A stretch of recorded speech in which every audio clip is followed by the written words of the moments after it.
Ryan Cooglar was trying to get us to understand is that our behavior as African people is either raising our frequency closer to the Creator or lowering our frequency closer to the spirits of evil.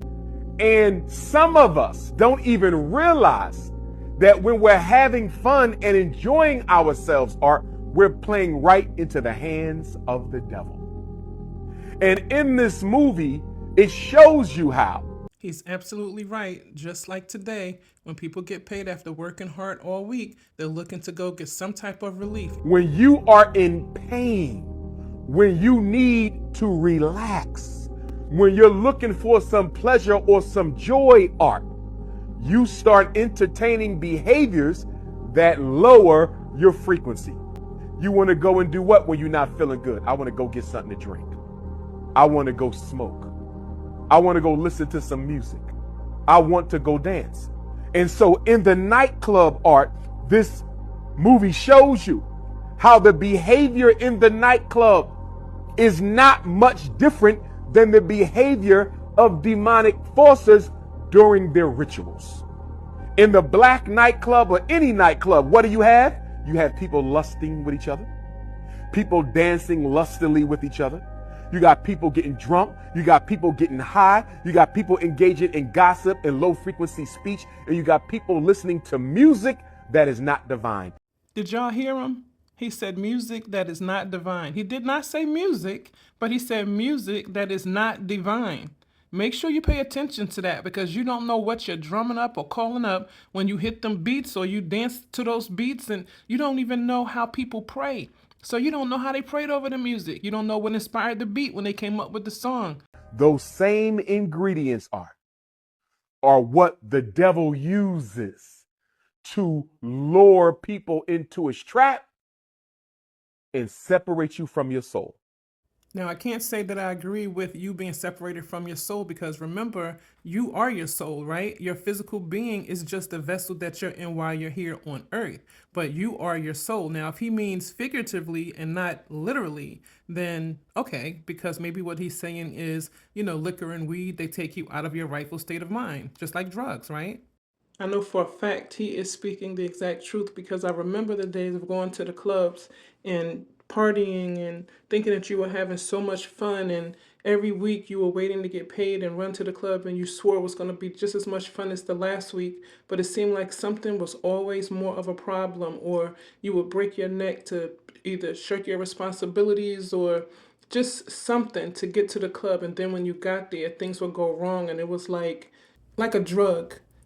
People who used to do crack, they used to always say they're chasing the dragon, because they were chasing that first high. And it was the same thing with the club. You went, something spiritual happened, you were up there doing the club dances, which they began to call house music, but it started off as club music in New Jersey. And y'all, it's totally African, probably mix of African and Native American, because you were really getting down. And it's always this bass beat and this drum beat that kind of like moves your spirit, and everybody's in their own world. Couples will go there and they may or may not end up dancing together most of the night, because you're just following wherever your spirit takes you. And then God forbid if someone's smoking weed or if they're drinking or both. And it just was this whole thing. And the night could start off a certain way and then it could end up a whole other way. It could end up with either you two arguing or you two fussing, or two friends liking the same guy and getting into a little beef, and and then it's coming from out the club, in the club, to outside the club. It could be anything. A guy goes in looking for the girl he was with last week, and now his friend got her. It was just so many things. Like, it was one of those, what can go wrong will go wrong, and sometimes catastrophic. I had an uncle who died in the club. He was hit in the head with a bat and had to go to the hospital because a dude who argued with him inside the club waited for him outside the club. Something you do for fun or for some form of relief, to take your mind off your troubles for working hard all week, it just always seemed to turn to something negative. And I remember times even in the club saying to myself, like, my grandmother used to always say music is the devil, or, things like that. People in the church used to always say music is the devil. There's certain religions like Islam and Jehovah's Witness that will even say, don't listen to music or be partying and things like that. And when things would happen, I would say, this is it. Wow, there's got to be some truth to it, because that first day we came was fine. The second day wasn't the same, but it was still, a little fun. And ever since, it's just been peeling off little by little, not as fun. Always some form of issue or someone getting shot or killed at the club. And I didn't club in Jersey a lot. I tried to go a little upper crust just so that I'd make sure I had fun, and still the same. And I know some people don't want to hear this. You saw your mom or your aunties going to the club, or your big sister, older cousins,